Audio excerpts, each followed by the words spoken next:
and then a light bulb came on over my head, like in cartoons when a character gets an idea or an answer to a question. Damn it, my third child really wasn't mine. He was another man's biological daughter. I was on the phone with a genealogygurus.com representative asking why my daughter's DNA test had not been processed after 10 weeks. I gave her the test as an extra Christmas gift, and I gave the rep the appropriate numbers so they could track it down. After about 5 minutes of holding, he returned to the line and assured that the test had been processed. Additionally, it was a matter of confidentiality between the company and the person actually submitting the test, and he could not provide me with more information. But if you've processed it, why isn't it reflected in my DNA matches? I asked excitedly. Sir, there are several reasons why your daughter may not match your DNA, but I am not at liberty to discuss this particular test with you, he replied in a somewhat annoyed tone. And that's when the light bulb came on. Obviously, the number one reason she doesn't show up to my matches is because she doesn't fit. I ended the conversation stunned. I remember pressing the red end call button. Then I remember starting to cry. I woke up a few minutes later, curled up in the fetal position on the couch in the family room. I still had 15 minutes left before my lunch break, so I called my daughter, who was probably also on her lunch break since she was working in the same time zone as me. I know she usually curled up with a book at the table for lunch, so I wasn't worried about getting in the way. She answered the phone on the first ring. "Hey, Dad, what's wrong?" she said somewhat warily. "Pumpkin, you know I love you and trust you completely, but I don't know what's going on with the DNA test." I called the genealogy gurus on the phone, and they told me it was processed about 2 weeks ago. There was a sound of air being sucked in from her side, followed by silence for at least 10 seconds. "I know, Dad. We need to talk, but I can't do it here and now. Call me tonight, and don't be in the room with your mom when you call." I was in a fog as I returned to my office, and I have to admit that I didn't give my boss a productive day at the engineering firm where I worked. There were so many things in my head, so many questions, and the thought that my little girl is not my little girl. Since I am such an analyst, I knew that I had to prioritize my thoughts and then work on the problems one by one. I was the VP of engineering at Sisyphus Electronics for a reason. And at that point, I knew the best thing for me was to treat my personal problems like design problems and solve them in an orderly manner. The old man, Dwayne Sisyphus, taught me this himself when he hired me directly from Purdue University to work for his then-founded company. With Dwayne at the helm and me never too far from his right-hand man, Sisyphus grew into an industry leader, and we both made good profits. I made great money, had great benefits, and worked with great smart people. And then it got even better when I went home in the evening, where I had a beautiful, sexy wife and 3 wonderful children. Subsequently, the children grew up, left home, got married, and started having children of their own. At first, it was a little lonely at home, like empty nesters, but we found something to do, and I felt like the loneliness revitalized us as a couple again. But as I reflected back on the last month of my life, several small incidents stood out to me, including Marissa's phone call to my wife about 2 weeks ago. On Tuesday night, we were both sitting in the family room watching TV when Tracy's phone rang. She looked at it and told me it was Marissa, and then she answered. The conversation lasted about 5 minutes, with Tracy answering almost exclusively yes and no, and I could see tears welling up in the corners of her eyes. When she hung up, I asked if everything was okay, and she told me that Marissa's cat was having some health problems. "There's nothing to worry about," she said, although I noticed that she seemed a little nervous around me. I thought it was a little strange that she took Marissa's cat's health so personally. This phone call was probably when Marissa found out. Tracy didn't know that I sent Marissa a test. I didn't think it was even worthwhile. Marissa was the only one of the 3 children who was interested in genealogy, so I bought a kit online and forwarded it to her. I have been researching my family roots for many years, and I really enjoyed the DNA research part of it. I thought it would be great for Marissa to get a test too. Obviously, I couldn't be more wrong about this. When I got home, I did my best not to act differently towards Tracy. even though I was seething inside. Save one problem at a time, one problem at a time, I repeated to myself. I met Tracy at Purdue my sophomore year. We didn't meet until senior year, but we've been inseparable ever since, or so I thought. We got married a year after graduating from college, 31 years ago, and to this day I would tell anyone that it was the best decision I ever made. At 54, she is still beautiful, and despite having 3 children, she works out regularly and has the body of a woman in her mid-30s. She is fun and funny, and to this day I was looking forward to spending the rest of my life with this woman. Around 8, I told Tracy that I needed to call the old man about a project we were working on and excused myself from the room. I actually grabbed my jacket and went outside to the porch swing so I could talk without worrying about Tracy's hearing. And then I called Marissa. Marissa answered the first call and sounded completely confused. "Sorry, Dad. I know I should tell you sooner, but Mom asked me not to say anything until she has a chance to talk to you," she blurted out before I could say hello. "I'm not mad at you. Calm down," I said more calmly. "I don't blame you for anything. You are a victim just like me." I could hear her breathing heavily over the phone. I knew it was killing her. "Reese, I want you to know that this doesn't change anything between us at all. I'm still your father and you're still my pumpkin. I've always given you kids all my love, and after all this time, I'm not going to stop now. Assuming you don't want me to stop." At that moment, she fell apart, babbling almost incoherently into the phone. "I love you, Dad. I don't want anyone but you. This is my pumpkin. Look, I don't want to put you in the middle, but you are my best source of information about DNA. We will not discuss other things so that you are not in the middle, but I need to know if you had a DNA match." "Yes, Dad, I am," she sighed. "Amanda Anderson was my half-sister. Mandy, Uncle George and Aunt Ginny's Mendy." "I'm sorry, Dad," she said quietly. "It's not your fault. You never have to apologize to me," I said more calmly. This meant that George Anderson, Uncle George to my children, Appellate Court Judge George Anderson to most of the rest of the world, was Marissa's biological father. Damn it. This meant that my wife entertained her boss when he was an attorney at the law firm of Gooey Howe and Associates. This meant at least 25 years ago, given that Marissa was 24 years old. By then, Tracy was his administrator. A few years later, he left the firm to become a state judge, moving to the state capitol before his career really took off. For her part, Tracy did not leave with George, choosing to stay with Guy Howe and finally ending up as an office manager. But over the few years that George and Tracy worked together, he and his wife Ginny became such good friends that our children still call them Auntie and Uncle, and their children still call Tracy and me the same. And a few times when I was on a business trip, Tracy and the kids came with George and Ginny for a few days at their lake house. Oh my gosh, the kids even talked a few times about Aunt Ginny taking them here and there. No mention of Uncle George or Mom being with them, and I didn't even think twice about it. I must have walked away at that point because I heard Marissa calling me, "Daddy? Dad?" "Sorry, I got lost in my thoughts.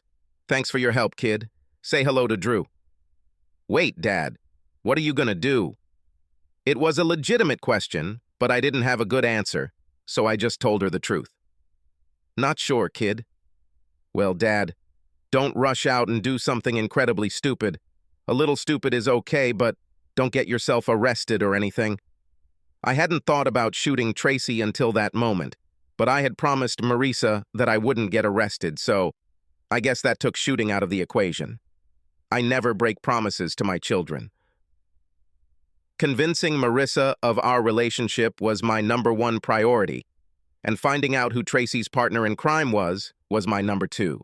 Challenge #3 would be to proceed with the divorce after finding a new lawyer, since my current one is with the firm that Tracy works for. It definitely didn't work. Once I've had a good sit-down with the lawyer, I'll be dealing with the soon-to-be ex-Mrs. Clark Walters. It was cold at home. Whenever we were together, Tracy talked like a magpie. I think from pure nerves. She seemed to be trying very hard to keep me happy, suggesting that it might lessen the impact when I found out. Don't know. But there was definitely distance between us, and she wasn't going to be the one to break the ice. About a week later, I met with the lawyer, and when he found out that my wife was the office manager at GUI Howe, he got a real nervous look on his face. I moved on to the next lawyer on my list, a woman in her 20s who just smiled when I remembered that Tracy was the manager of Guy Howe's office. This is what I was looking for, someone who would not be intimidated when one of Guy's great lawyers came forward to represent my wife. I laid out what little I knew about the fraud scenario, starting, of course, with finding out that my youngest child was not biologically mine, and discovering that he was Judge Anderson's child. "Appellate Judge Anderson?" asked my lawyer, Marie Robinette. "Exactly," I replied, looking at her face to see if I needed to find another lawyer. "That should be good," was all she said, and then we started discussing the breakdown of finances. Since we had good jobs with pensions and good benefits, Marie suggested that we simply split our total assets in half, keep our own pensions, and sell the house. This would leave us both in good shape, although I would be better off with more income and a better pension. Unless you really want to crush her over infidelity, over a child, or just a general lack of respect," she quickly added, waiting for a brief moment, as if she might just jump to the conference table to make amends for the wrong she had done to me. "Offense. I'm sure we'll settle, but I don't want to hurt her financially," I replied. "What about the judge? Are we going to prosecute him for anything? Because if we do, it becomes much more risky and increases your score significantly." "The judge is my problem, and I will take care of it as I see fit," I said sharply, apparently too briefly. "Got it," she replied. "If she doesn't fight it, it could take 6 months," Marie noted. "If she fights this, we could be talking for over a year." "I don't have any dates yet, so take your time and get it right," I told her. With Task 3 completed, it's time to complete Task 4, debriefing. I waited another week to see if Chairman Tracy would blow up. Saturday night was our usual date night, then we would come home, watch a movie, and make love.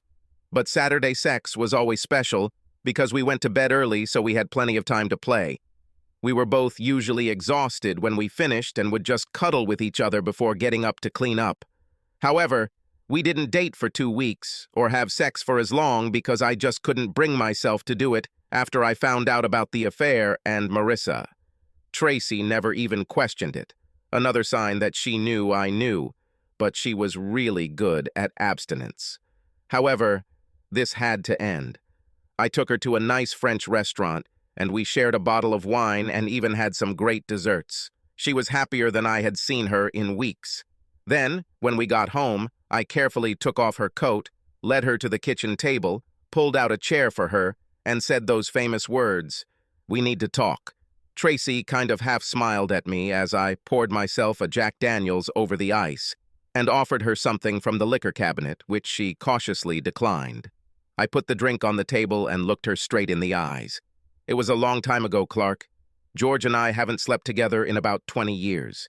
Can't we just leave this as a mistake from the ancient past and leave it at that?"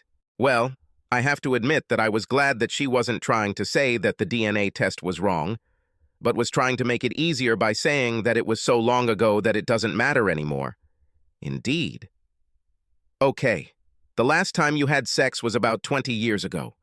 When did you start having sex, how often, and why did you finally stop? I want to know everything. But first I need to know if baby number 1 and baby number 2 are his too." "No, Clark. Barry and Katie are yours.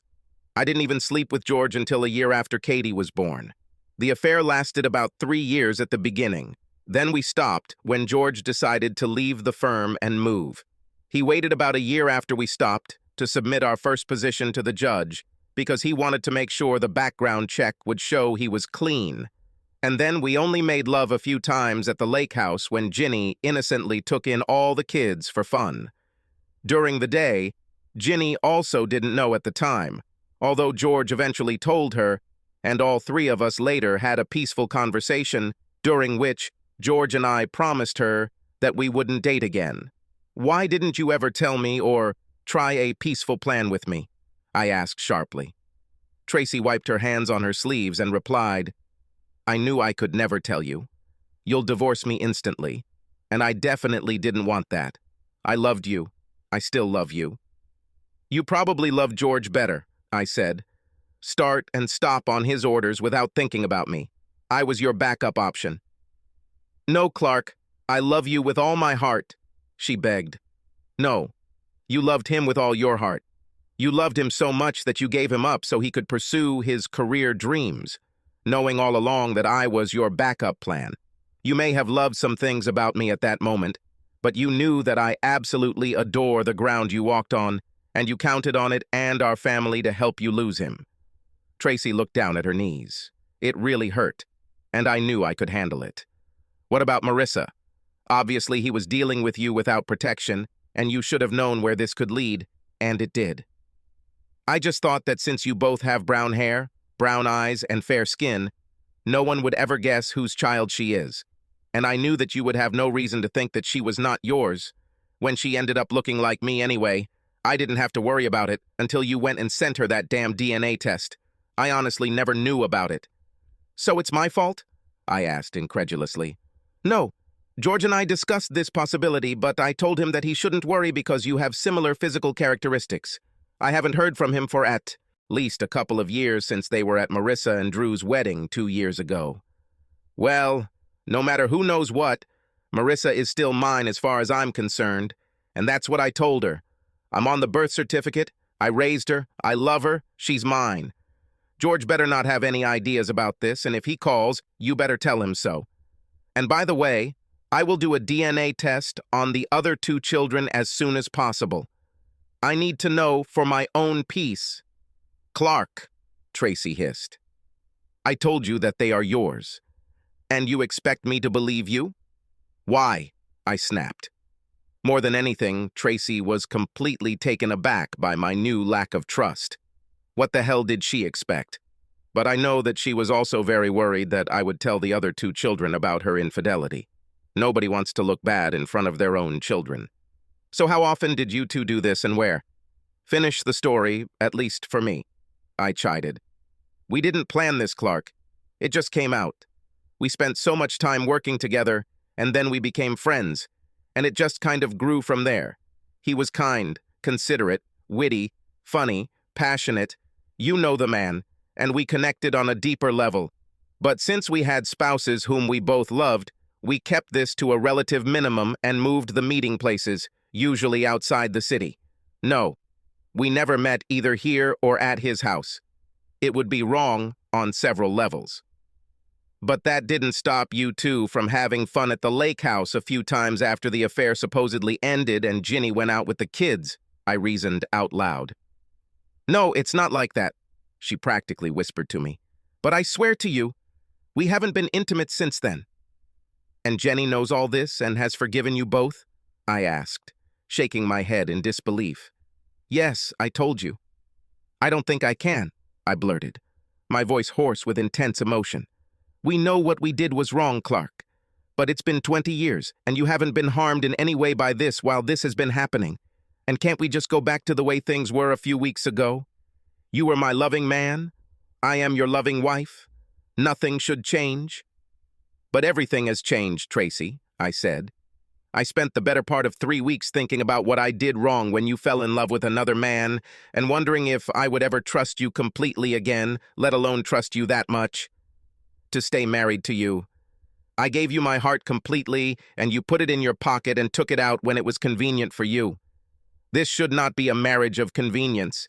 It should be a full-time love marriage. At this point, Tracy began to cry. I hate it when she does this and usually tries to console her, but this time it was different. I went into the family room and turned on the TV, leaving her at the kitchen table. That night we slept in the same bed, but for the first time in a while, we didn't sleep opposite each other. I moved as far away from her as I could on the queen-size bed and stopped her from sliding towards me when she entered. The look on her face was both shock and pain. I didn't care. Tracy cooked us a delicious breakfast on Sunday morning, and while we were eating, I brought up the topic of divorce. This novel happened more than 20 years ago. You didn't even know about it, for God's sake. It's done. Now let's just get on with life. She practically screamed at me. An error remains incorrect no matter how long ago it was, I shouted back at her. You deceived me. You lied to me. You deceived me and you broke my trust. These are not time-sensitive issues. I got up from the table, leaving half a plate of food, and went to mow the lawn. That was the last time I spoke to Tracy until Wednesday afternoon, when she told me that Ginny Anderson would be joining us this coming weekend. Needless to say, I wasn't happy, but Ginny was a long-time dear friend and had endured the same kind of deception that I had, so I decided I had to talk to her. Ginny showed up at 6 on Friday evening after a 2-hour drive from her house. She didn't take George with her. Tracy made a stuffed steak with mashed potatoes, and I grabbed a couple of bottles of Merlot to go with it. The conversation was light and friendly during dinner. Then we went to the family room with our wine glasses for what I thought was the main event. Ginny started talking about the affair as if it were a historical topic, very sterile and quiet. But as the conversation continued, she became more emotional, and both she and Tracy had tears in their eyes. When George told me about the affair, I believed it was over for a couple of years, and he promised me it would never happen again, Ginny said. However, I have to admit that at first I was devastated, but the more I thought about it, the more I realized that since it was over before I even knew it, I believed that I was not affected too much. And since I knew that Ginny was not some kind of gold digger, I apparently understood how this could happen. George's personality is kind of magnetic, isn't it? Although I didn't know about Marissa until a few weeks ago when everyone seemed to know about it. I really regret this, Clark. Ginny never mentioned the several times Tracy and George interacted after the end of the main affair at the Andersons' lake house. I wondered to myself if they even told her about this. I didn't bother going there. But I did think that George might be a great lawyer because Jenny almost apologized for George's affair instead of being upset about it. Unfortunately for Tracy, I'm not as determined as Ginny, and I'm not as keen on her oratory because I wasn't willing to give Tracy and George the gap that Ginny had, even if their romance ended 20 years ago. I'm just remembering what my life would have been like if I had left him and how things would have been so different for me and the girls, she continued. They say you should always think about whether your life would be better or worse if you left your wife, and I just know mine would be worse. Thank you for sharing this with me, Ginny. This is definitely food for thought. I will definitely have to take this into account, although there are several factors that I have to take into account, in particular the fact that, unlike you, I was not told about the affair. I found out completely by accident. Tracy knew it was wrong when she did it, and she knew what my reaction would be. So she decided it was probably for the best of all concerned if I never found out and just lived in ignorant bliss. And that's what it would be, except for the test. So 20 years later, I found out that the center of my world loved another man and was intimate with him, and then became a saint and abandoned him for his career, returning to me by default. Is that so, Tracy? My wife didn't say anything while Jenny was talking. She just sat quietly while Ginny told her story. She kept looking at me, trying to gauge my reaction. She didn't know that I knew she was watching, so I sat there listlessly while Ginny talked to drive Tracy a little crazy. My reaction to Ginny's story was not what Tracy wanted, or Ginny for that matter. They looked at each other with pain in their eyes. I shook my head, went into the kitchen, poured myself another glass of wine, returned to the family room and turned on the big screen, showing them both that I was done talking for the night. The women took the hint and went into the living room, where I heard them talking quietly. When whatever I was watching was finished, I turned off the TV, poked my head into the living room, said goodnight, and walked up the stairs to our bedroom. Ginny cornered me alone in the family room on Saturday and told me we needed to talk. I had no idea where Tracy was, but I said okay, and we went into the living room and sat on 2 chairs in the corner. Clark, I understand your pain. I really do. But not forgiving Tracy and breaking up with her would be a terrible mistake for both of you, Ginny began. You love her and she loves you. That should be all that matters. The rest is history, and it would be terrible for the two of you to spend the rest of your lives apart because of what happened 20 years ago. If I can forgive George, then you can definitely forgive Tracy. I honestly don't know if I can, Ginny. As I said yesterday, I wasn't told about this affair like you were. They didn't tell me because she knew it was wrong, and I wouldn't forgive her then. Why should I forgive her now? She deceived me for 20 years. She had an affair for several years and deceived me for another 20 years. How can I forgive her? How can I ever trust her again?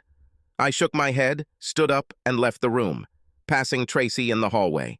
She was well aware of the conversation I had just had with Ginny, and she could see by the expression on my face that I had not moved an inch. Saturday dinner was very quiet. The women tried to talk. I had none of this. I didn't say 3 words throughout the entire meal. With a quick thank you, I grabbed my jacket and left, telling the couple I'd be in Malone, my favorite place for a quiet drink. When I approached Malone, Ronnie, the woman who owned the bar, was arguing with other customers in the back corner. Instead of taking a seat at the bar, as I usually do when I go in, I sat at a table by myself, feeling miserable and apparently looking even worse. Marnie, the bartender, came up to me with my regular Crown Black on ice and said I looked like my dog just died. Sort of, but nothing as important as my dog. Just my marriage. I chuckled weakly. Marnie walked up to Ronnie and whispered something in her ear. Ronnie apologized to the customers at the far end and came over to sit across from me at my table. "Okay, Superman, spill," she said. Ronnie was about my age, a somewhat large woman of Irish descent with freckles and red hair that she wore like a badge. Ronnie called me Superman because of my name, said it reminded her of Clark Kent, and swore to everyone that even though I was a good guy with a good job, she wouldn't want to see me get mad. We always laughed about it. I've been coming to Malone for 20 years, sometimes with Tracy, sometimes without, sometimes for food, sometimes just for a drink. Ronnie could read people, including me, quite well. She was like the sister I never had. "Tracy and I are done," I began. I hadn't told anyone about it by that point, and I have to admit, it felt good to finally get it out of my mind. I found out she cheated on me with her boss about 20 years ago. Not once, not several times, but for 4 damn years. My youngest, Marissa, belongs to him, and she thinks that since it was so long ago and I didn't know when it happened, I should just accept it and move on. She says she loves me, always has, and doesn't want to leave. "That little cheater," Ronnie exclaimed. "How dare she? You're not just going to give it up and let her stay, are you?" It was nice to hear that Ronnie agreed with me. I really appreciated her common sense, nonsensical way of looking at things, and if she thought differently, it would definitely make me reconsider my position. "Listen, Superman, it's a matter of respect, like anything else. I love Tracy. No, I love Tracy. But her deception was not done out of love, and certainly not out of respect. How could she let you think someone else's child was yours all these years?" I explained the matter with Marissa to Ronnie, noting that she really didn't know for sure, but Ronnie would have none of it, noting that denying the child testing was a convenient way of saying he didn't want to know. "Did she ever apologize for the affair or just apologize for hurting you?" This woman was good. "She never apologized for the affair. I don't even think she ever actually apologized for hurting me. I think the only thing she really apologized for was what I found out," I said. "I can't tell you what to do, Superman, but I think she already told you what you need to do. Sorry, Clark, the bar is at your disposal. We will call you a taxi at the end of the night. Give me your keys." I did as I was ordered. The taxi driver brought me to the house at about 2 o'clock in the morning. Tracy greeted us at the door and helped guide me up the stairs to our bedroom. I fell into bed fully dressed. Tracy took off my shoes and socks, and I fell asleep like that. Late Wednesday afternoon, I received a call from my son from the office. He wanted to talk to me about the situation with Tracy. He didn't say it, but apparently Tracy decided she needed to call in the heavy hitters of the kids to get me out of the divorce. My son and I are usually on the same page about most things, but I realized while talking to him that Tracy did a great job, and it paid dividends because he certainly saw her side of this divorce. "Dad, breaking up with Mom would be the stupidest thing you've done since you wore a leisure suit in the 70s, he tried to joke with me. "Seriously, Dad, divorce. For something she did 20 years ago, you didn't even know a few weeks ago. This is the woman you said you loved and wanted to spend your whole life with just a few weeks ago, And now you're ready to give it all up and probably live the rest of your life on your own mistake. Seriously, Dad? First of all, Barry, the mistake she made the first few times she had sex with him. After a few months, it's a solution, not a bug. What would you do if you found out that Linda was cheating on you? I probably would have torn her head off. But you didn't catch her. 20 years have passed. The physical act is over. The deception and lack of respect continue. I replied coldly. Barry, I thought you were smart enough to stay out of this and not take sides. But you obviously jumped in where a child shouldn't, stood between your parents. And why, Barry? I won't change my mind. I'm the aggrieved party here and you're just annoying me. I put this woman on a pedestal. I worshipped the ground she walked on and she knew it. She was never going to tell, and if it weren't for the accident, I would have gone to my grave worshipping her, and she just used me as a second choice when the man she loved most didn't want to marry her. Dad, aren't you being a little dramatic here? I think he was still talking when I hung up. When I walked in the door around 6 p.m., Tracy's was almost done with what smelled like delicious food. She didn't look happy when I told her I wasn't hungry, poured some Jack into a glass, turned on the TV, and sat down in my favorite chair. She came in and asked me what was wrong. Same shit, different day. My wife cheated on me for 4 years, had a baby with another guy, and now my kids are telling me I'm the bad guy here. Do me a favor, call Katie tonight and tell her not to call me tomorrow unless she wants to hook up like Barry. Tracy lowered her eyes. You'd think that 31 years later she'd know that other people don't annoy me on her behalf. What makes you think this divorce won't happen? I said, raising my voice. Not only did you cheat on me for 4 years with another man and have his child, but you replaced me in your heart with him. Can you sit here and tell me that you weren't in love with him, and that if he had asked to break up with me and marry him, you wouldn't have done it? And here's the thing. You may love me, but you are not in love with me. You're in love with him. I'm just a safe backup plan because you always knew you had my heart, and I would do anything for you as long as I thought you were mine. You betrayed me, you deceived me, you disrespected me, and now you are brazenly trying to turn our children against me. This was the last straw, Trace. But no, I won't be cruel to you, especially Jenny, or ruin George's wonderful career as a clean judge. I'll file a case of irreconcilable differences, and we can each keep our own retirement account and share the house and everything else. Tears rolled fast and furious down Tracy's cheeks. And as she stood up from her chair, I threw another thing at her. You still never told me that you regret cheating. Probably because you don't regret it, which is at least honest. The only thing you regret is what I found out, isn't it? I spent the rest of the night hugging my bottle of Jack. I called my lawyer the next day and told her that she needed to get her divorce papers done as soon as possible. She told me I could watch them next Tuesday. She could have them ready to go out on Wednesday, and Tracy could submit them on Thursday. I told her to deliver her server to my house that Friday night. I wanted to be there when she was served. So I called Judge George Anderson's office and told his administrator that I needed him to call me back about an important matter. He would know exactly why I was calling, and I knew he would call me back as soon as possible. George looked a little worried when he answered my call about 2 hours later. Yes, he knew exactly why I was calling, although he didn't think he wanted to do it in his office. I completely agreed and told him that I would come to meet him at home with Ginny the following Saturday at 10 a.m. He didn't know that Tracy wouldn't be brought in the night before, although I'm sure he would have known by the time I drove 2 hours to his luxurious home. During dinner at Malone's on Saturday night, Tracy admitted that Ginny had called her and told her about my meeting with George the following Saturday. She wanted to know if I wanted some company during the trip. "This is not a social visit, Tracy," I said. "George and I have some things to talk about. You don't need to be there. You may remember that he is an appellate court judge with an excellent reputation, who may even make the shortlist for Supreme Court judges one day.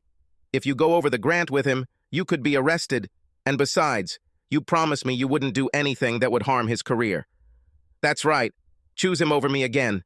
But don't worry, I intend to keep my promise. I won't do anything that would remove him from the short list of potential Supreme Court justices. God forbid. The show must go on." After telling the old man in the office about what was going on in my life, I found a couple of hours of personal communication and met with my lawyer to check the divorce papers. I gave her the go-ahead. When I returned to leave, she asked me if I had any plans for Judge George. "Now, why would you worry about it?" I asked, winking at her.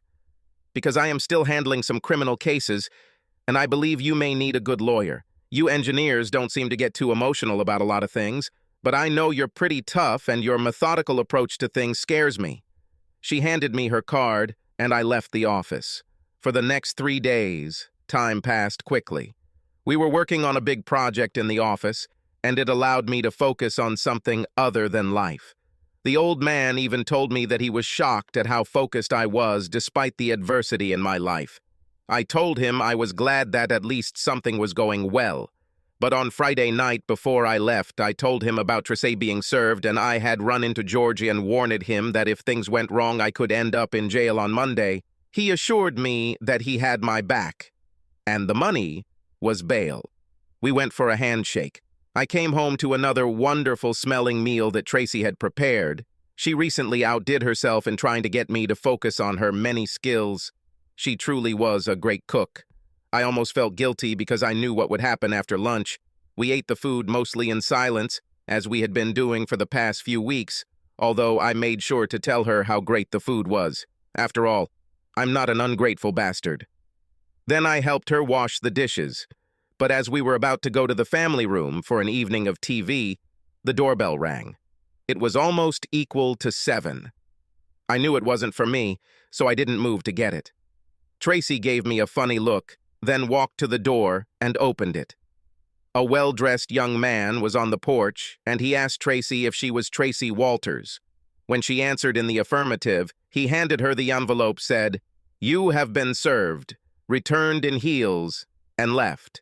Tracey didn't move from where she stood, but I could see when her shoulders were shaking, she was crying. I walked past, closed the front door, and led her by the shoulders back to the kitchen table. She looked completely stunned, even though I told her this was going to happen.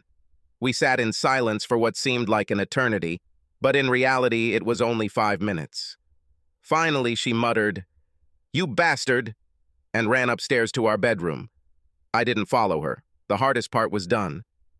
On one of the few occasions we got married, I didn't sleep in the same bed as Tracey that night. I went to the bedroom we had set up as a guest room and fell asleep there, although calling it sleep was generous. I broke up with the woman who, a few weeks ago, I considered the light of my life, my soulmate, my everything.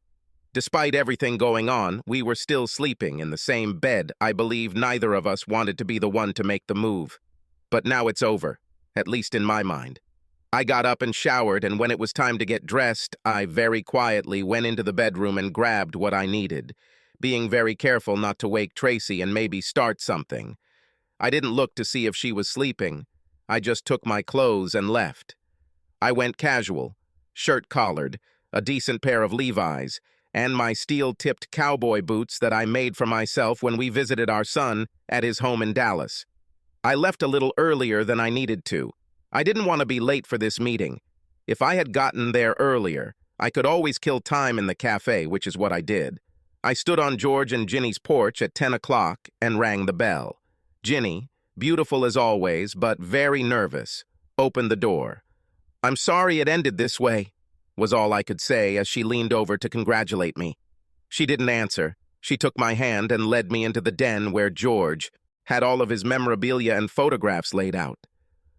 George was sitting in his favorite chair, but when we entered, he stood in front of the chair. "Hey, Clark." "Hi, George."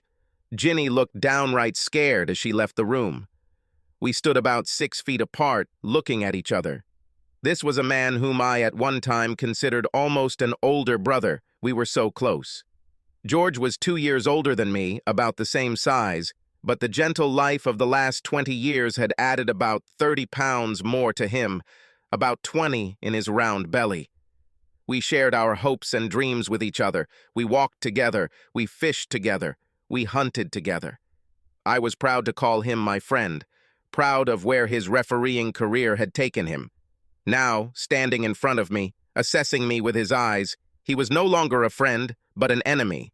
The man who stole my love and ruined my life. Suddenly, I got angry. "You keep my wife's heart," I shouted to him. "You also have the opportunity to maintain your egregious image because I promised Tracy that I would never tell anyone about this, and I will not break my promises to this woman." At this point, I took a long, quick step forward with my left leg and then lifted my right leg forward and up, my target being his groin. George reacted even slower than I expected, and my metal-tipped boot hit the target. At that moment, Ginny ran into the room, saw her husband on the floor, and ran to him. He continued to scream in agony, and she really couldn't do anything to console him. She looked at me with pain. I took my cell phone out of my pocket and dialed 911. "There was an accident at Judge George Anderson's house," I said. "We need an ambulance in this place." I turned on my heel and headed for the door, but before I could get there, Ginny grabbed my right arm. I thought that I might have to hit the woman, but instead of hysteria and anger, she had a calm expression on her face. She hugged me tightly and whispered, "Thank you. We know what to do." I hugged her back, left the house, got into the car, and drove home, knowing that the cops wouldn't come for me. Ginny understood this quite well and would explain it to her husband sometime in the future when he had time to think carefully. The drive home was cathartic. I really don't know, but after months of ripping my heart out every day, I felt free. It's funny, but when I finally realized Tracy's betrayal, the pressure on my heart eased, and then I was able to think clearly enough to do what was right for me.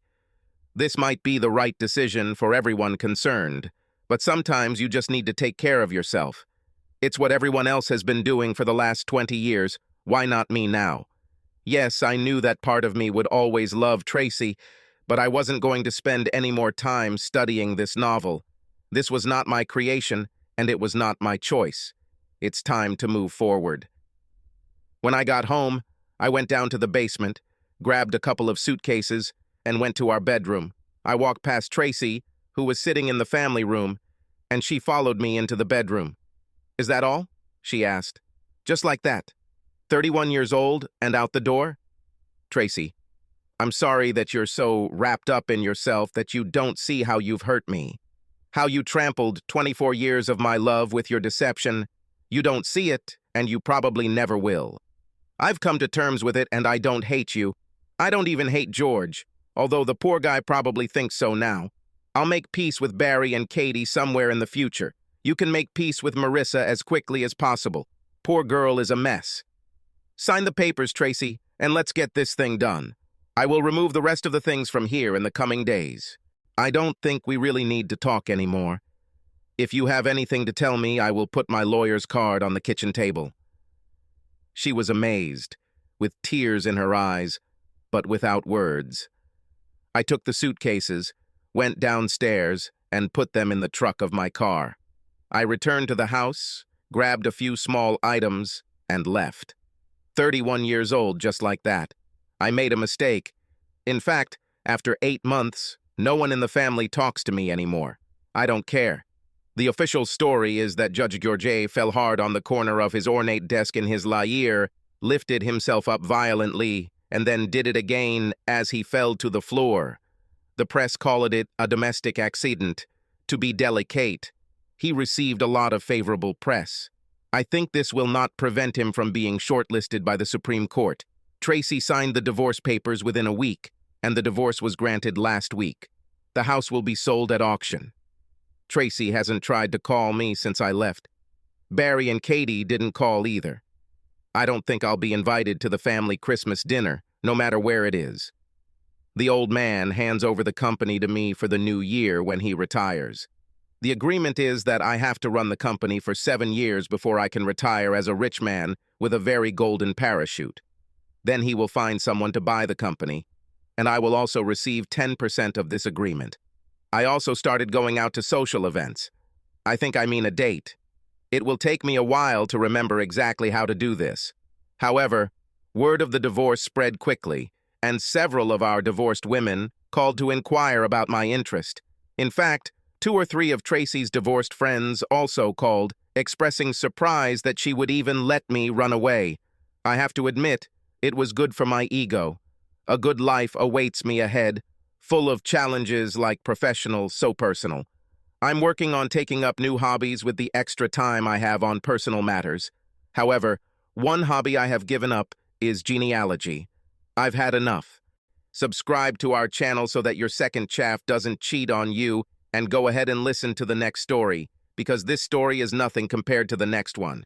If you're under 18, don't even think about listening to the next one.